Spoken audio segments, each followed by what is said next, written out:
Hey, good night. So I'm in these New York streets on this good old sweet night. And I've come to realize something, right? God has these standards and boundaries for his children, right? And then the world has their standards and or boundaries, right?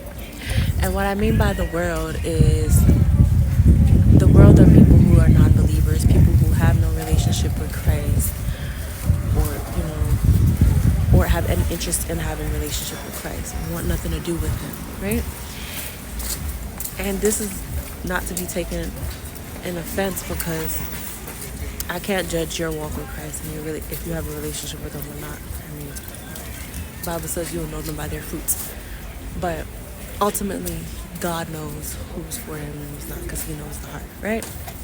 Okay. So I said that all to say, basically, like, God has standards and then the world has their standards. And they don't always work together. They contradict at times. And for good reason.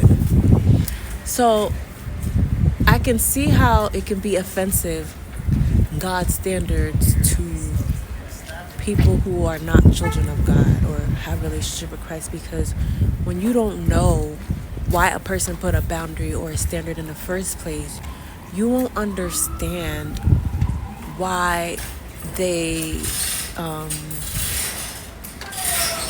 did that, and it will offend you and you will be hurt by it. But when you come to know the person and understand why they did it, you'll understand. That's why I say God has standards and boundaries for his children, because they have a relationship, and we may not understand right away. I'm not gonna lie, I didn't understand a lot of his standards and why he has it the way he does, or his boundaries. But later on, through experience, I realized the hard way that because I'm rebellious, and stubborn, I realized that a lot of it was to protect me from certain things, and there are certain things that I didn't have to really experience or learn the hard way about. I could have just So with that being said, though, in getting to know him, right, through this journey and my experience, I realized why he put these standards and these boundaries in place to protect me. And it's only through experience I figured that out, instead of yeah. So there's a scripture, right, that I found to...